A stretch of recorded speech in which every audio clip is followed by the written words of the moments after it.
ഈ കെ കൃഷ്ണന്റെയും ജ്യോതി ബാബുവിന്റെയും കാര്യം അത് സ്വാഭാവികമായി അനിൽകുമാർ CPM നേതാവ് നമുക്കൊപ്പം ചേരുന്നുണ്ട്. ശ്രീ അനിൽകുമാർ, TP കേസ് വീണ്ടും ഉയരുകയാണ്. തെരഞ്ഞെടുപ്പിൽ നിങ്ങൾ മറുപടി പറയേണ്ടി വരില്ലേ? ഏത് കാര്യമാണ്? TP കേസിൽ CPMന്റെ രണ്ട് പ്രധാനപ്പെട്ട നേതാക്കൾ ജ്യോതി ബാബുവും കെ കൃഷ്ണനും കുറ്റക്കാരാണെന്നും അവർക്ക് ജീവപര്യന്തം തടവാണ് ഇപ്പോൾ ശിക്ഷാവിധി വരുന്നത്. കേരളത്തില് ആദ്യമുണ്ടായ ഒരു കേസാണ് ഇത്. കേരളത്തിലെ അവസാനത്തെ കേസുമാണ്. അതുകൊണ്ട് ലോകസഭാ തെരഞ്ഞെടുപ്പിൽ ജനങ്ങൾ വോട്ട് ചെയ്യേണ്ടത് ഇതുമായി ബന്ധപ്പെട്ട ആരെങ്കിലും ധരിക്കുന്നുണ്ടെങ്കിൽ നമ്മൾ അവരോട് എന്ത് സംസാരിക്കാനാണ്? നമ്മുടെ രാജ്യത്തെ നിയമവാഴ്ചയുടെ ഭാഗമായി ഒരു വിഷയം വന്നു കഴിഞ്ഞാൽ അത് കൃത്യമായിട്ട് കോടതികൾ പരിശോധിക്കും. അതിന്റെ ഭാഗമായ വിധികൾ വരും. ആ വിധികളൊക്കെ തന്നെ നമ്മുടെ രാജ്യത്ത് നിയമപ്രക്രിയയുടെ ഭാഗമായിട്ട് വരുന്നതാണ്. നിയമപരമായി അതിൽ ബന്ധപ്പെട്ട വ്യക്തികൾ കൈകാര്യം ചെയ്യുന്നുണ്ട് എന്നുള്ളതാണ് യാഥാർത്ഥ്യം. ഇതേ കേസിൽ തന്നെ വ്യാജമായ തെളിവുകൾ കൃഷ്ണനും ജ്യോതി ബാബുവും ആരാണ്? അല്ല, ഞാൻ പറയുന്നത് ഒരു കേസ് ഉയർന്നു വന്നു കഴിയുമ്പോൾ ആ കേസുകളിൽ വ്യാജമായ പ്രതികളെ ഉൾപ്പെടുത്താൻ വ്യാജമായ രേഖകൾ ചമച്ചു വന്ന് പ്രോസിക്യൂഷൻസായി കോടതി കണ്ടെത്തിയൊരു കേസ് കൂടിയാണിത്. ഇതിന് സുപ്രധാനമായ അന്വേഷണ ഉദ്യോഗസ്ഥന്റെ പേരിൽ നടപടിയെടുക്കണമെന്ന് കോടതി ഉത്തരവിട്ട കേസ് കൂടിയാണ്. സ്വാഭാവികമായും ഇതിന്റെ എല്ലാ വശങ്ങളും നമ്മുടെ സമൂഹത്തിന് മുന്നിൽ ഉയർന്നു വരും. ഒരു കേസെന്ന് പറയുന്നത് രാഷ്ട്രീയമായി CPMന്റെ മേലെ വെച്ചുകെട്ടാൻ വ്യാജരേഖ ഉണ്ടാക്കാൻ പ്രധാനപ്പെട്ട അന്വേഷണ ഉദ്യോഗസ്ഥൻ കോടതിയെ കബളിപ്പിച്ചു എന്ന് കോടതി വിധിച്ച കേസാണിത്. അതാണ് വരാൻ പോകുന്നത്. അതാണ് വാർത്ത. ആ വാർത്ത പോസ്റ്റ് ചെയ്യാൻ ആരും തയ്യാറില്ല. അതാണ് പ്രധാനപ്പെട്ട വാർത്ത. ഒരു സംഭവം ഉണ്ടായിക്കഴിഞ്ഞാൽ അത് CPMന്റെ തലയിൽ വെച്ചുകെട്ടാൻ വ്യാജരേഖ ഉണ്ടാക്കിയെന്ന് ഏറ്റവും പ്രധാനപ്പെട്ട DYSP അത് കുറ്റം ചെയ്തുകൊണ്ടൊരു കോടതി വിധിച്ചു കഴിഞ്ഞു. ആ വിധിച്ചിട്ട് 2 ആഴ്ചയായി കേട്ടോ. നമ്മുടെ നാട്ടിൽ ഒരു മാധ്യമവും ചർച്ച ചെയ്തില്ല. ആ ചർച്ച ഞങ്ങളെ ഭയപ്പെടുത്തുകയല്ല, എന്താണ് ഉണ്ടായത് എന്നുള്ളത് ആളുകളെ ബോധ്യപ്പെടുത്താനുള്ള പുതിയ അവസരങ്ങൾ തുറന്നു വരിക. അതാണ് ഞങ്ങൾ കാണുന്നത്. അങ്ങനെ മാത്രം ന്യായീകരിക്കാൻ കഴിയുമോ ശ്രീ അനിൽകുമാർ? കാരണം ഈ വിഷയത്തിൽ കുറ്റക്കാരല്ലെന്ന് കരുതിയിരുന്ന 2 പേരെ കൂടി പ്രതിപട്ടികയിൽ ഉൾപ്പെടുത്തുന്നതിലൂടെ കോടതി നടത്തിയ ചില പ്രധാനപ്പെട്ട നിരീക്ഷണങ്ങളുണ്ട്. നമ്മുടെ നിയമ സംവിധാനങ്ങൾ, നമ്മുടെ ജയിലുകളിലൊക്കെ ഈ പ്രതികൾക്ക് വലിയ സൗജന്യം കിട്ടിയിരുന്നു എന്നത് കോടതി കണ്ടെത്തിയിട്ട് കൂടിയുണ്ട്. ഇക്കാര്യങ്ങളിലൊക്കെ നമ്മുടെ പോലീസും ജയിൽ സംവിധാനങ്ങളുമാണ് കുറ്റക്കാരാവുന്നത്. സംസ്ഥാന സർക്കാരാണ് അത്. ഒരിക്കലുമില്ല. ഇവിടെ ബിൽക്കിസ് ബാനുവിന്റെ കേസിലെ പ്രതികളെ മോചിപ്പിച്ച മോദി ഗവൺമെന്റ് നടപടി നമ്മൾ കണ്ടല്ലോ. എങ്ങനെയാണ് ഒരു ഭരണകൂടം പെരുമാറുന്നതെന്നുള്ളത് ഇന്ത്യ രാജ്യത്ത് കണ്ടിരിക്കുകയാണ്. നിയമവാഴ്ച ഇല്ലാത്ത അവസ്ഥ ഇന്ത്യ രാജ്യത്തിന്റെ പല ഭാഗത്തുമുണ്ട്. അത്തരം കാര്യങ്ങൾ കൃത്യമായിട്ട് പല സന്ദർഭങ്ങളിലും മുന്നിൽ വന്നിട്ടുണ്ട്. ചില സ്ഥലങ്ങളിൽ FIR പോലും എടുക്കുന്നില്ല. ബംഗാളിലെ സന്ദേശ് ഗഡിയില് സ്ത്രീകളെ മാനഭംഗം ചെയ്തയാളെ മാലയിട്ട് സംരക്ഷിക്കുകയാണ് തൃണമൂൽ കോൺഗ്രസ് ചെയ്തുകൊണ്ടിരിക്കുന്നത്. മണിപ്പൂരിലെ കാര്യം ഞാൻ പറയണ്ടല്ലോ. ഈ രീതിയിലൊന്നുമല്ല കേരളത്തിലെ ഗവൺമെന്റ് പ്രവർത്തിച്ചുകൊണ്ടിരിക്കുന്നത്. അപ്പൊ കേരള സർക്കാർ എന്ന് പറയുന്നത് നിയമവാഴ്ചയെ സംരക്ഷിക്കുന്ന സർക്കാരാണ്. തെറ്റുപറ്റുന്നവർ അല്ലെങ്കിൽ തെറ്റ് ചെയ്യുന്നവരാണെങ്കിലും നിയമവ്യവസ്ഥയ്ക്ക് മുന്നിൽ വരും, ഉത്തരം പറയേണ്ടി വരും. ഇവിടെ പ്രധാനപ്പെട്ട ഒരു വിഷയം ഉയർന്നിട്ടുള്ളത് അന്നത്തെ DGP ആയിരുന്ന ശ്രീ ജേക്കബ് ന്യൂസ്. അന്നത്തെ DGP ഈ കേസുമായി ബന്ധപ്പെട്ട് പ്രധാനപ്പെട്ട നിരീക്ഷണം നടത്തിയിട്ടുണ്ട്. ആ നിരീക്ഷണത്തെ അട്ടിമറിച്ചുകൊണ്ട് അന്നത്തെ ആഭ്യന്തരകാര്യമന്ത്രി രംഗത്ത് വന്നിരുന്നു. അങ്ങനെ അന്നത്തെ DIG നടത്തിയ നിരീക്ഷണത്തെ അട്ടിമറിച്ചുകൊണ്ട് രാഷ്ട്രീയമായി CPMന്റെ തലയിൽ വെച്ച് കെട്ടാൻ കടന്നു വന്ന ആഭ്യന്തരകാര്യമന്ത്രിയുടെ പ്രവൃത്തിയെയാണ് ഒരു പോലീസ് ഉദ്യോഗസ്ഥൻ വ്യാജ തെളിവുണ്ടാക്കിക്കൊണ്ട് സാധൂകരിച്ചത്, അതിനായി ശ്രമിച്ചത്. ഇതാണ് ബഹുമാനപ്പെട്ട കോടതി കണ്ടെത്തിയത്. ഏത് കോടതി കണ്ടെത്തി വ്യാജ തെളിവുകളുമായിട്ട് വന്നു എന്ന്? വിചാരണ കോടതി, ഈ ഹൈക്കോടതി തന്നെ കണ്ടെത്തിയിട്ടുണ്ട്. അല്ല, ഇപ്പോൾ ജ്യോതി ബാബു ആരാണ്, കെ കൃഷ്ണൻ ആരാണ്?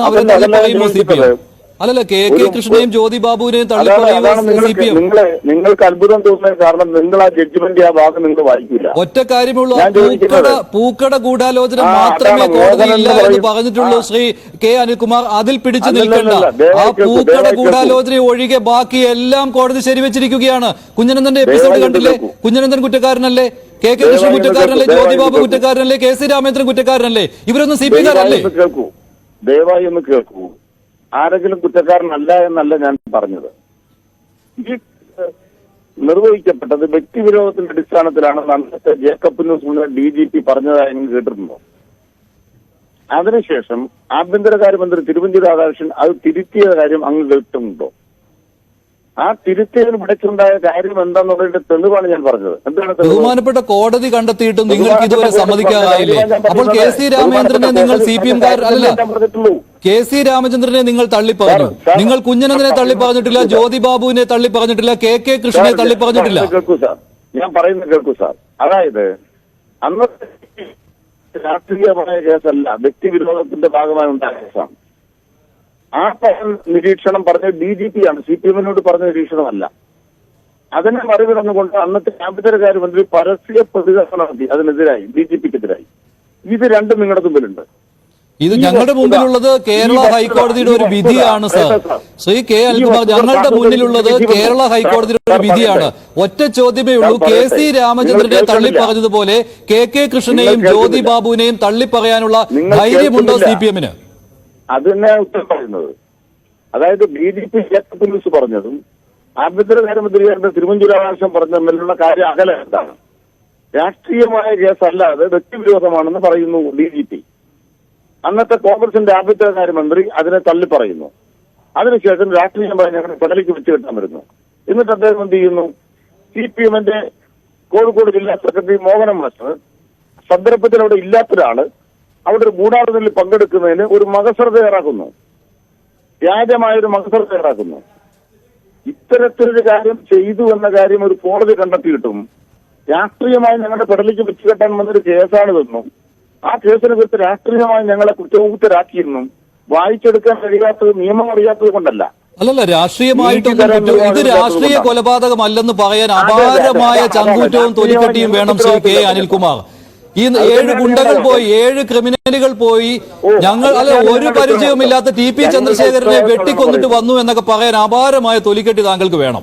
ഞാൻ വേറെ തരത്തിലും പറഞ്ഞിട്ടില്ലല്ലോ. നിങ്ങൾക്കില്ലാത്തൊരു തൊലിക്കെട്ടി എനിക്കില്ല. ഞാൻ പറയുന്നത് താങ്കൾ മറ്റ് സംസ്ഥാനങ്ങളിലെ കാര്യം പറഞ്ഞല്ലോ. അത് കേരളത്തിൽ സംഭവിക്കാതിരിക്കുന്നതിന് വേണ്ടിയാണ് ഹൈക്കോടതി ശക്തമായ നിരീക്ഷണങ്ങളോടുകൂടി ഇങ്ങനെ ഒരു വിധി പ്രസ്താവിച്ചത്. ജനാധിപത്യത്തിനുള്ള വെല്ലുവിളിയാണ് ഈ കൊലപാതകം. എന്തുകൊണ്ട് നിങ്ങൾക്ക് തള്ളിപ്പറയാൻ പറ്റുന്നില്ല? ഇത് വിയോജിപ്പുകളെ എതിർക്കുന്നത് ഈ രീതിയിലാണോ? കോടതിയുടെ നിരീക്ഷണത്തോട് എന്തുകൊണ്ട് നിങ്ങൾക്ക് യോജിക്കാൻ പറ്റുന്നില്ല? ഒറ്റ ചോദ്യം ആവർത്തിക്കുന്നു, ജ്യോതി ബാബുവും കെ കൃഷ്ണനും നിങ്ങളുടെ ആളുകളാണോ അല്ലയോ? അത് തന്നെയാണ് ഞാൻ ഉത്തരം പറയുന്നത്. വിയോജിപ്പുകളെ ഏതെങ്കിലും തരത്തിൽ വെട്ടിനുറുക്കുക എന്നൊരു സമീപനം ഇന്ത്യ രാജ്യം സ്വീകരിക്കുന്ന ഒരു പാർട്ടി അധികാരത്തിലിരിക്കുകയാണ്. അവർ വിയോജിപ്പുകളെ വെട്ടി നുറുക്കിക്കൊണ്ടിരിക്കുകയാണ്. ഇന്ത്യ മുഴുവൻ ചെയ്തുകൊണ്ടിരിക്കുകയാണ്. അതിന് കഞ്ചുവെച്ച് കൊടുത്തുകൊണ്ടിരിക്കുന്ന ആളുകള് ഏതെങ്കിലും ഒരു സംഭവത്തെ മാത്രം പർവ്വതീകരിച്ച് CPM-നെ കടന്നാക്രമിക്കാൻ വരുമ്പോ ഇത് അങ്ങനെ ഒരു സംഭവമല്ല ശ്രീ കെ അനിൽകുമാർ. നിങ്ങൾക്ക് ബോധ്യപ്പെടാത്തതിൽ അത്ഭുതമേ ഉള്ളൂ.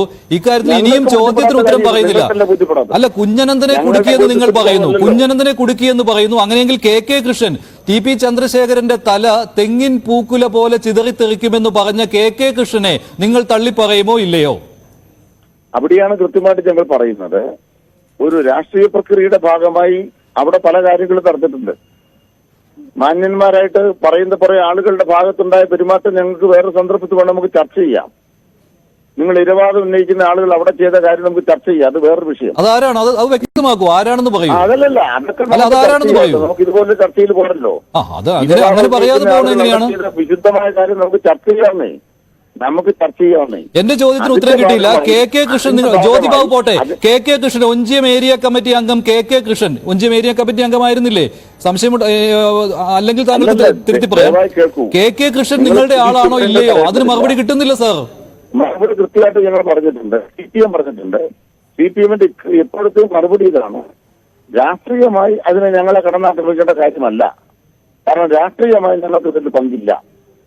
ആ നിലയ്ക്ക് രാഷ്ട്രീയമായി ഞങ്ങളുടെ മേലെ വെച്ചുകെട്ടാൻ വന്ന തിരുവഞ്ചൂർ രാധാകൃഷ്ണന്റെ കള്ളക്കളി ഹൈക്കോടതി പൊളിച്ചു കൊടുത്തു എന്നുള്ളതാണ് ഏറ്റവും പ്രധാനപ്പെട്ട കാര്യം. ഇത്രയും പേർക്ക് ശിക്ഷ കിട്ടിയത് ഹൈക്കോടതി പൊളിച്ചു കൊടുത്തു എന്നൊക്കെ എങ്ങനെയാണ് ശ്രീ കെ അനിൽകുമാർ പറയുന്നത്? ഉള്ള ജീവപര്യന്തം തന്നെ കൂട്ടി പരോൾ ആവശ്യമില്ലാതെ കൊടുക്കരുത് എന്ന് പറഞ്ഞു.